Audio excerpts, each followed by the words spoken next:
here to answer a little bit more questions about natural hair and how to maintain it. Okay, as you can see from our good girl, Miss Jakira over here, she said, no offense to you, but I tried one and I would look like Cynthia the doll. That's basically what she said. So I just found this as like an opportunity to try and like answer some myths and some questions that people may have about maintaining the length of their natural hair or protecting it, because it really just starts with protection, then you get to maintaining it, right? So the first thing I would say is to have a good tool set, and when I say that, I mean like exhibit A, pick, right? I have pick, I have purse. Okay, pick. This is really good for picking out your hair. Sometimes you don't want to always use your hands. Sometimes the pick can get to be too much if you're doing it too often. If you're picking out your hair every single day, I don't recommend that unless you have a good wind down routine. If you're braiding your hair down to go to sleep every day and then pulling it out in the morning and picking it, I recommend that sometimes, maybe like 3 times out the week, but not every single day, because you'll start to lose hair manipulating it so much, okay? Second is wide tooth comb. You see how wide the spaces are? I think I have another one in here. 2 for good measure. See how wide these spaces are? A lot of people like to try and go in with combs like this. This is a rat tail, specifically for parting. I don't use this really for detangling unless I get to the ends while I'm detangling. If I have like a small section and I'm about to braid it, I'll try and like get as much of the knots out as I can. But some people use this to detangle their whole head without this, and that is gonna rip all of your hair out. The next thing that we have is a detangler brush. This is very controversial. Some people says it works, some people says it doesn't. I personally like the old-fashioned way. I don't mind a little detangler. Like, when I say detangle, I mean wetting your hair, putting a good little leave-in conditioner or something on there, like something to give it moisture, and a little bit of oil right when you're done washing it or right before you're about to style it. Using a bigger comb, going down to a second smaller comb, maybe like, this is not the right one, but maybe like, you see how this is a wide tooth comb and this is kind of wide, but going down from like this to this, and then trying your best to get the ends with this, not just doing it all with this, right? So some people like to try and use this one when it's wet, especially on looser curl patterns. Like if you have 4C, people with 2, 3B, you know, people with 2 and 3 hair might try and use this. It's probably a little more beneficial for them.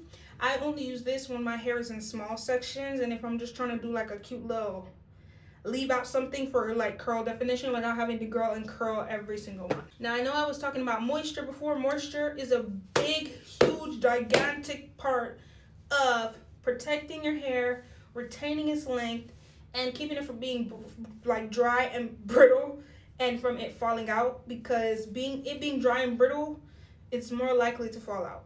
Because when you straighten your hair and then braid it, your hair is straight. There's no retraction, there's no curl, there's no coil for your hair to kind of like have as leeway for it to be pulled on. So if you're pulling on it, it's just coming out. There's no leeway, right? So for moisture, I would recommend having a spray bottle, especially if you're going to be doing picking every single day or like often, or even just if you're styling your hair in general. Spray that head, because it's better to spray your hair and have it wet and then let it dry after the detangle than for you to be combing your hair dry and it hurts and it's pulling, you know. And also it brings moisture, right? Next we have our oil. I like natural oils. The naturaler, the better for me. Typically, I use things like coconut oil in the summer if it's not too like cold outside.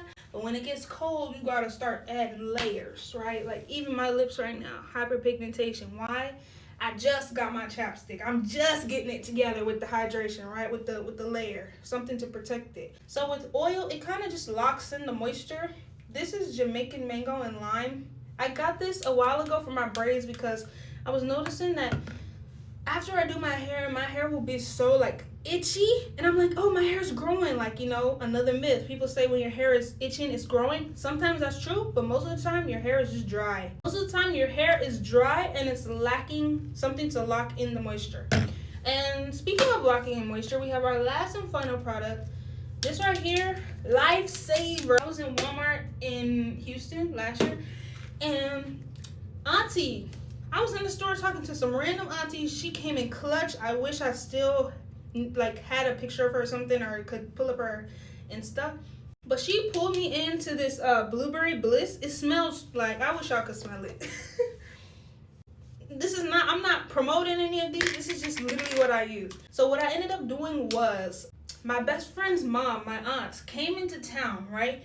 And she's ethnic, very Nigerian, very, you know, very down with the culture, very motherland, very mother Africa. Very, you know, she came with the recipes, all of them, not just cooking, not just juices, not just food, hair stuff as well. So she had like this green, I think she had real rosemary. She took the actual rosemary plant. Usually what I do, that's another thing I'm gonna show y'all. Usually what I do is I crush up cloves and rosemary with a little bit of oregano, and I put it in a pesto or mortar, and I put it in my shampoo. This is like pure castor soap, unscented, so it can go in my hair and cleanse my hair without any type of fragrance, because my hair and my skin is very sensitive and I don't want to strip all the oil out of my hair. But what she did was, she took some natural oil. I don't know what kind it was, but she took maybe like olive oil or some type of natural oil. I don't know if it was olive oil. But she took some type of oil, and she put the actual rosemary plant in there. It's not dry, just straight rosemary plant, right? And so when she did that, she left it. It works. It smells like stew, but you might smell like stew a little. It's okay, because you know why? Your hair's growing. If you dilute it in here, that's what I did. I poured a little bit in here, so when I mix it up, it's like, it has the oil in it already. And since this is like a little blueberry scent, it kind of masks it a little, you know? So I do recommend this. This is a good leave-in conditioner for me.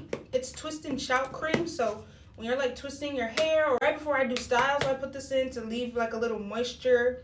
If you put too much, it's not that it becomes producty, but you don't want it to build up. So I don't recommend putting more. Like, let's see, if I was doing this one braid here, I would take maybe half a tablespoon, put it in my hands, and just kind of like all, because my braids go all the way to the back.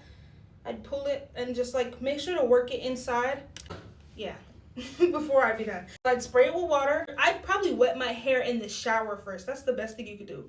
Wet your hair in the shower or after you've washed your hair. But if you're not, you know, trying to do all that, wet your entire head, right? Go from the biggest comb to the medium comb to the smallest comb, right? In that order. Don't rip out your hair trying to make the process, oh, I'm tired, my arms is tired. That's not the point. It comes with the stripes. It comes with the stripes. You have to build the arm strength to be able to handle the hair flowing down your back. You know what I mean? Yeah, and I'm not even there as well, like where I want to be. I want my hair to be like here. Right now my hair is going to be like here when it's straight. If I straighten my hair, I'll probably be like here. Be like a, you know.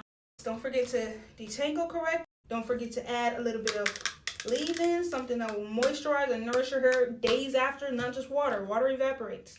You have to add something that will nourish your hair afterwards, and then add some oil to seal it all in. Don't forget adding something to your shampoo, non-scented, so that you're even getting some ingredients in there, in between the in there. So even when you wash it all out, you're still adding something. So that was just a little tidbit on some things that I do to keep my natural hair shiny as I can, moisturized as I can. If you like this video, don't forget to like and comment some tips that you use as well.